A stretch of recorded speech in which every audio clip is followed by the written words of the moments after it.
I was sitting in my favorite cushioned armchair, watching a soccer game on TV, Borussia Dortmund versus Bayern Munich, if I remember correctly, and trying not to think about anything else, when my dear wife Anna walked past me on her way out. "Tom, I'm going out tonight," she announced nonchalantly. "Yes, my dear." Well, what else could I say? I was surprised that she had told me of her plans at all. Usually my ever-loving wife just left without a word. Without you, of course. On her way out, she stopped to smile cruelly at me. Of course. That's how our marriage was shaping up. She horned and humiliated me. She had lots of sex with different men while I was completely cut off. I put up with it. That's just the way things are.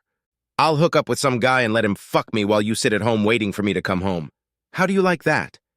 She, of course, tried to stall the conversation to get the desired hurt reaction from me. I'm happy for you. It was discussing such things. She tried to hurt me as much as possible, and my role was to treat it favorably and just take the blows. She seemed to really enjoy this game, maybe even more than sex with other men. I'm sure she did, you spineless weakling. You really like it, don't you? Maybe, my dear. I haven't decided yet. You're such a pathetic weakling. A real man wouldn't enjoy being a cuckold like you do. I'm so pleased to be married to such a weakling. You really are too weak to handle a confident woman like me, aren't you? Probably, yes. Her look said, I've got you by the balls, asshole, and I like to give them a little twist. And she was absolutely right. There was nothing I could or wanted to do about her infidelity. She liked to test how much I was willing to put up with, and so far she hadn't found my limit. You're not a man, you're a buffoon.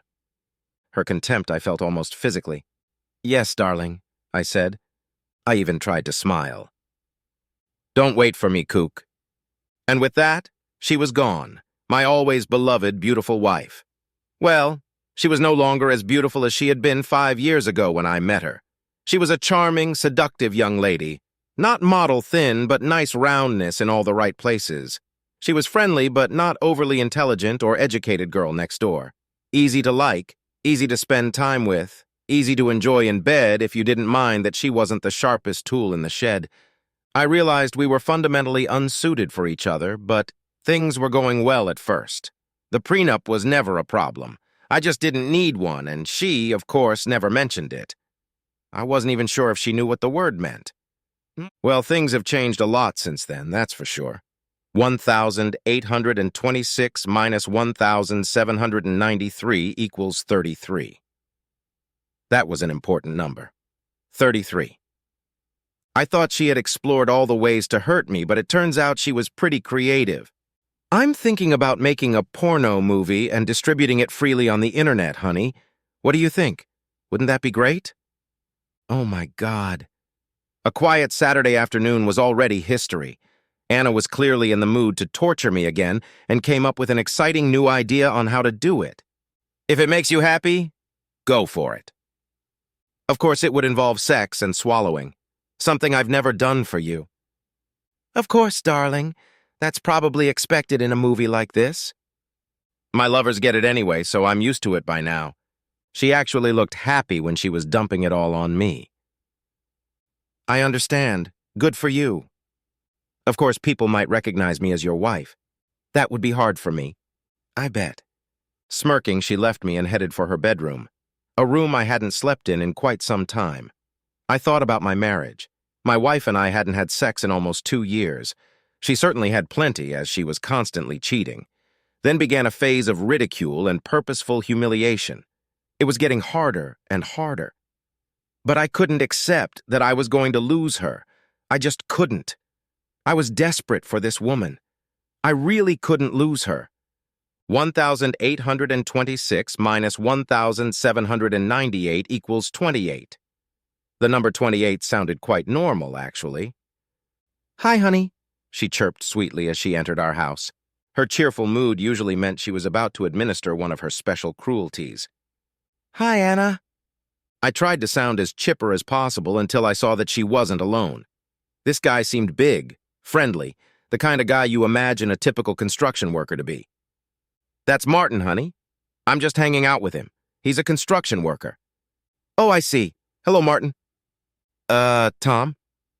He was visibly tense as he took my offered hand, which was a little surprising. This guy had nothing to be afraid of. I'm not a very big guy, and I haven't been in a fight since I graduated high school. He could probably clean my watch without spilling his beer if he had one. See, we're planning on having a nice afternoon of fun, then we'll go out to dinner, maybe a movie or a dance, maybe meet up with some friends. You know, all the things a woman does with her lover. Okay. Chuckles. Have fun, sweetheart. Martin looked at me like I had two heads. I couldn't blame him. He seemed like a decent guy. At least he was uncomfortable with me being a cuckold. His sympathy wasn't anything I could take for granted, something I'd had to learn over the past few months. Some of her lovers were real assholes and amused themselves by insulting me as much as they could.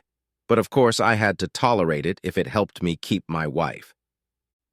Tom, darling, why don't you make yourself and Martin a drink?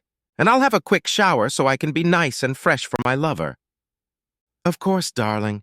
Anna disappeared upstairs, and I was left sitting in the living room with Martin in awkward silence. Finally, he couldn't take it anymore. I was used to the situation by now and knew exactly what to expect. I'm sorry, Tom, I don't understand. What exactly is the problem? You seem like a decent guy. You're turned on by this cuckold shit? It's hard to explain. It's more complicated than it looks. Dude, why are you doing this? Well, it's her choice, isn't it? She's a grown woman. As her husband, I'm obligated to support her. Okay, but why are you being so cool about this? It must hurt like hell. Trust me, it does. I think that's why she keeps doing it. Why don't you just leave her? I can't lose her. It's just not possible. I need that woman. Poor guy. Dude, you look good. I bet you have to fight off girls with a stick. Why don't you leave her? Like I said, I want to stay with her. I need her. No other woman is good enough for me. It's hard to explain. Dude, sure, she's decent looking, but let's be honest, she's not very attractive. She's a decent sleeper, but she's a hell of a bitch. And she could use to lose a few pounds. You're right. She's put on a few pounds lately. You're right. Why her? You're a whole league above her. Don't torture yourself like that. It's hard to watch. And yet you still have her. Yeah, I'm just giving you some advice. It doesn't matter if I have her or not. She's still gonna cheat on you, if not with me, with some other guy. Yeah, she will. I took another sip of my much-needed drink. This whole situation was very frustrating. Once again, I had to unsuccessfully try to explain to a complete stranger why I was the wimp of the century. Just at that moment, Anna reappeared. Ah, there you are. You two seem to be getting along quite well. It's so nice to have a willing cuckold serving drinks to my studs. Maybe I should buy you an apron or something. I swallowed hard. I was hurting even more than usual while she was happy and looking for new and exciting ways to hurt me. Tom, honey, as you surely remember, we haven't had sex in about 2 years. Yes, I'm fully aware of that fact. You know, I've decided it's time to start thinking about kids. How is that a reason for not having sex? No, but that's how I got off the pill. I couldn't risk getting you pregnant, could I? It would be ridiculous to pass on your genes. I wouldn't want my son to be a worthless cuckold like you. Actually, I stopped taking the pill about 2 months ago. And honey, I bought one of those pregnancy tests, and it just confirmed that I am indeed pregnant. Isn't that great? You're going to be a daddy. A real man did it for you. Oh, it was a new kind of escalation. Another guy knocked her up and she announced it while one of her lovers was in the room with me. I had to sit down, and I didn't feel very good. Are you serious? Of course I'm serious, honey. I've always been honest with you. I chose not to comment on that. So who's daddy? You are. You're going to be the daddy. You're going to raise the kid, ride him, teach him, pay for him. She had the nerve to giggle at that. Okay, then we're going upstairs to have some fun, have a nice evening. Martin looked at me pityingly as he followed her upstairs. 1,826 minus 1,811 equals 15. 15, 15, 15. Sounds pretty good to me. The next morning, I was sitting at the breakfast table sipping my black morning salvation drink. "Good morning, honey," Anna said as she entered the room. She definitely looked tired. She had probably had a grueling night. "Good morning, Anna." To my surprise, she kissed me on the cheek. "Is there some coffee left?" "Yeah, in the coffee pot." "Good." We sipped our hot coffee in silence for a while. "Tom, I'm sorry about yesterday." "What?" I was surprised. It was the first time Anna apologized. "I know I treated you like crap and I know you don't deserve it. But that's the way our marriage works, right?" I just nodded.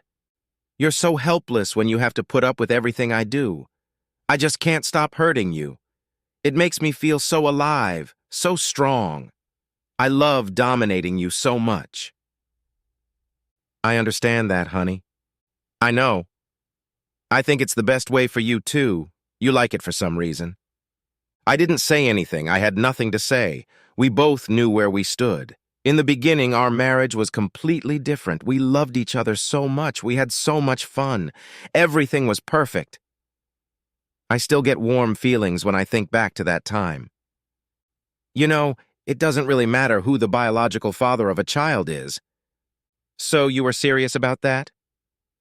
Yeah. What did you think? That I was just bluffing?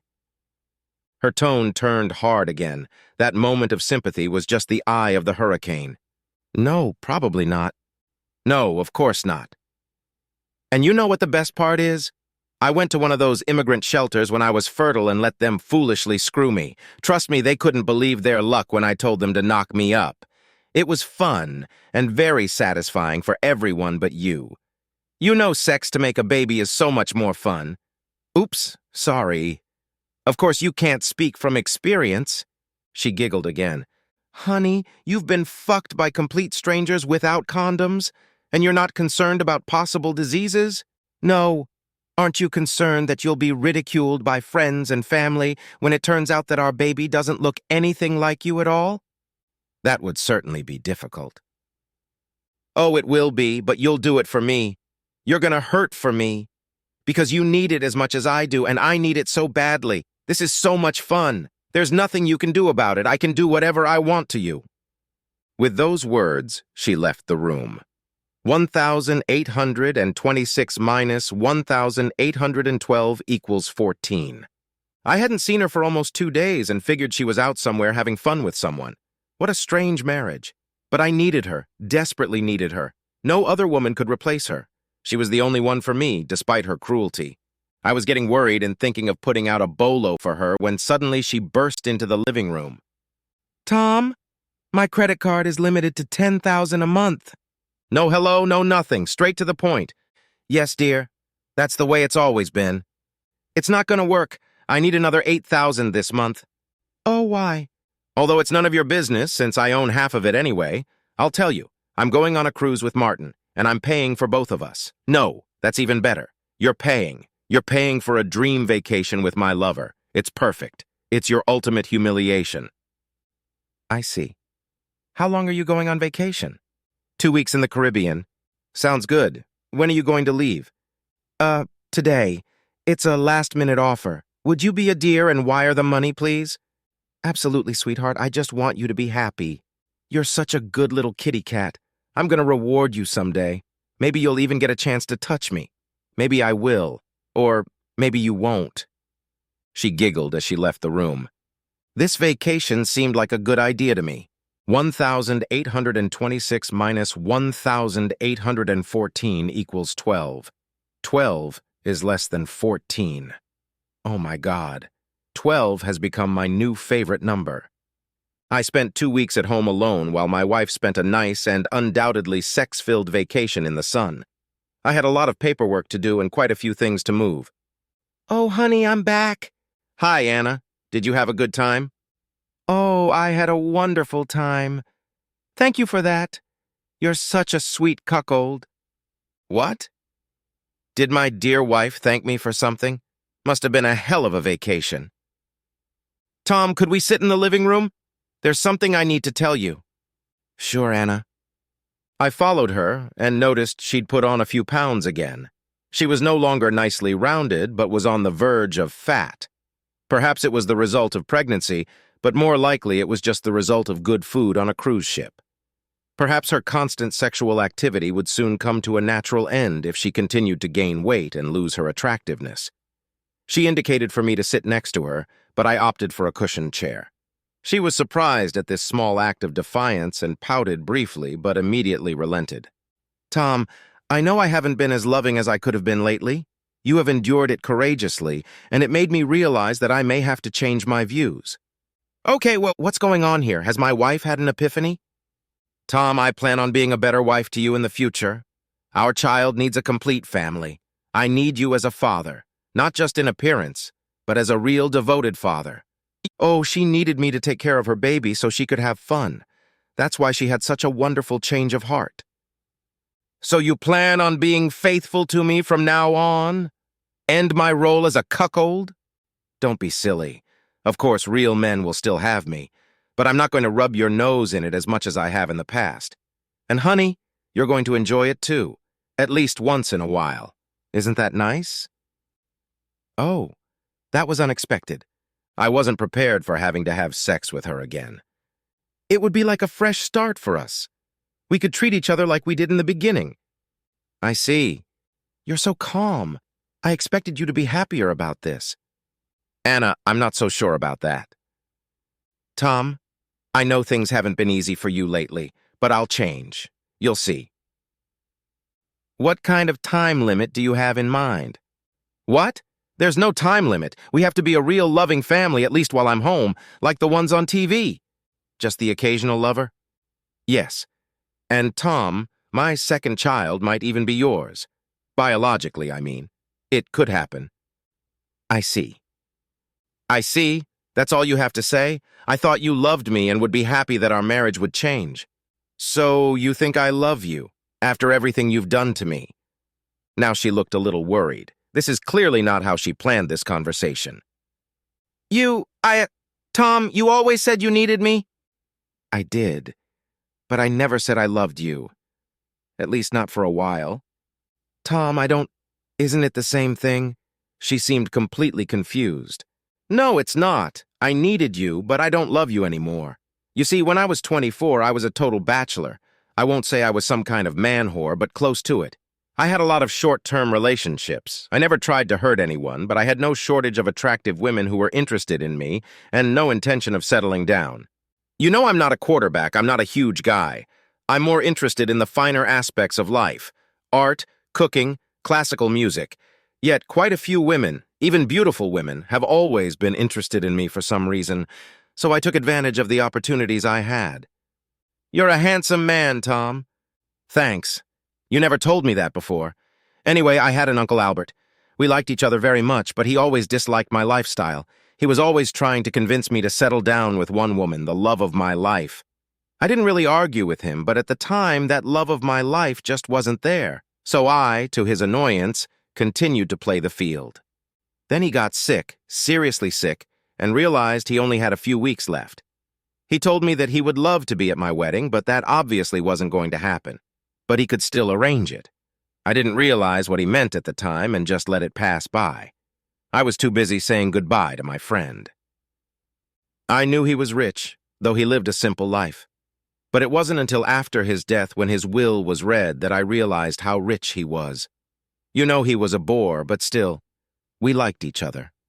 Unlike the rest of the family, the resentment was complete and mutual. Anna listened to my story with rapt attention. I hadn't seen her so attentive in a long time. "The will said I would get his money. Quite a lot of money, actually. 9 figures like money." "What are 9 figures?" "North of 100 million. "Oh, what?" She looked delighted, as if she was already contemplating how to spend it. There was one joke, though. Albert always had it, which was why everyone hated him so much. He had a kind of black humor. The joke was that all the money would immediately become mine. That's important for various legal reasons. But everything but 10 million had to be parked somewhere, controlled by a trusted person, and out of my reach. If I had married before age 25 and had been married for at least 5 years, all of that money would have become mine without any additional conditions.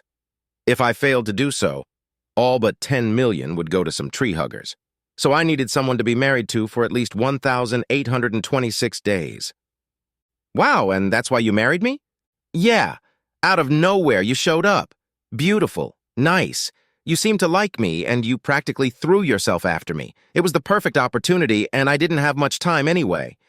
But don't get me wrong, I really liked you, and I combined business with pleasure. The first 2 years were pure bliss. Then you unfortunately found a bank receipt for a $10 million bill. I could stop working since I didn't have to pretend anymore. I guess you assumed that financially you were in no danger because in the event of a divorce, regardless of the reason, half would belong to you. Unfortunately, because of that, you changed for the worse almost immediately. The first year was still tolerable. I knew you were starting to cheat, but you were careful. Then, after we had been married for 3 years, things got really bad. You started to openly humiliate and insult me, but I knew what I wanted. I didn't need your love. I just needed to stay married so you wouldn't file for divorce. It wasn't a marriage anymore, it was hard work. I'll get a lot of money, but I think I've earned every penny. Wow, Tom. So when are these 5 years going to end? That would be our 5th anniversary, my dear wife. Certainly a day that's marked in big letters on your calendar, wouldn't it? That would be, oh my God, it was the day before yesterday. I forgot our 5th anniversary. Oh man, what a bad wife I've become. Can you forgive me? She felt the situation had changed, and not in her favor. You were too busy having your lover to remember our anniversary. She sighed, but couldn't deny it. It doesn't make any difference. This marriage is just a sham, and it's been that way for a long time. I used you, and you used me. There's nothing to forgive, no hard feelings. Tom, is there anything we can salvage from this? No, she seemed a little sad, which surprised me. Isn't that weird?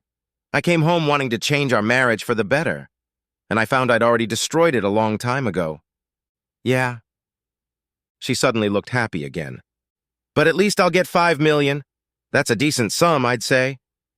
What makes you think you'll get $5 million? Well, if you divorce me, I get half your money. Anna, legally I own over $100 million. Oh, wow. She even squealed a little bit. Under other circumstances, that would be nice. But you're not getting any of it. Well, Buster, my lawyers will take care of that. Her tone turned hard again. It was amazing how quickly this woman could change her mood. You see, my dear, under German law, marital property is not divided in the event of divorce. Only the additional value accumulated during the marriage. I already owned everything before we were married, and my fortune has even diminished a little. So you won't get anything from my estate. What? Tom, are you serious? I didn't know. Tom, what can I say? I could never tell you that you wouldn't get anything in the divorce. I just couldn't risk changing things. I didn't know how you'd react if I told you the facts of life. Keeping the situation stable and staying married was my only goal, so I had to tolerate and avoid any change. So if you divorce me, I get nothing. You don't even get alimony. I can prove you cheated because I've been following you long enough to prepare for this. And being pregnant makes it even easier. With this behavior, you have no chance of getting child support. But our child will have needs. Can you really just abandon our child like that? Well, my dear wife, we both know it's not my child. Sure, you can sue for child support and you'll probably get it, but you'd have to sue the biological father, not me. Tom, it was some kind of refugee. I don't even know which one, and I don't know any of their names. It sounds like a complicated situation, my dear wife. Tom, have mercy on me. She looked utterly desperate now, but somehow I couldn't find any satisfaction in that. I didn't care anymore. One way or another, she was part of my past. Maybe someday I would even laugh at this marriage, but now was not that day. Please don't just kick me out. I know I haven't been the perfect wife for you lately. I mean, no sex for 2 years. No sex? Are you sure about that? You know, my dear, while you've been dating, I've been busy too. I met a lovely woman named Lily. Like me, she's interested in art and music. She's not the pudgy woman you've turned into, but a graceful and elegant beauty. We have spent countless evenings dancing, at the theater, at the opera, at high-end restaurants, or at classical music concerts. So, you cheated too? she said triumphantly, as if that could make a difference. I didn't say that. Such things are expected to be excluded at the opera. I smiled understandingly to let her know that I was having a good time with Lily, with the gentle and caring woman who had been my anchor for the past 2 years. She had waited patiently for me. She has built my confidence time and time again with the woman who is the true love of my life, a woman with whom I have made tender love over and over again, a woman who is educated and can hold a meaningful conversation, unlike the brash and plain Anna. You know, it was Lily who convinced me not to kick you out with nothing. You can pack as many of your clothes as you want into the fancy BMW SUV I gave you 2 years ago. Anything you leave behind, I will ritually burn. I don't want to ever touch your stuff again. For the same reason you can keep your car and sell it when you need money. I don't want to touch it. I'm even going to sell this house. It reeks of your presence. Do you hate me that much? I didn't know if hate was the right term for how I felt, but I wasn't going to think about it. It didn't matter anymore, and all thoughts of her seemed futile. She looked thoughtful, tears in her eyes. We were both silent for a long time. It was the end. We had come to the parting of the ways, finally. I was a fool, wasn't I? Yes, I replied softly. I had a handsome, caring, and rich man, and I started playing my dominance games, feeling invincible because of a legal misunderstanding. And now I've lost everything. Yeah, you had your fun and paid for it with the loss of a good life. I, on the other hand, have been through hell and will be rewarded with a good life. I see. How soon do I have to leave? Divorce is on the way. Please pack your things and leave within the hour. Here's $2,000 cash to keep you afloat until you sell the car. You can thank Lily for that, but that's all I'm willing to do for you. Thanks for that, too. I'll be out of your hair soon. Tom? Yeah. You know what's weird? For some reason, I've always loved you. You're right. What? It's weird. Okay, Albert, I survived your ordeal. 1826 to 1828 =2. 1828 days living with the wife from hell, that leaves -2. Your last joke was unintentionally the cruelest.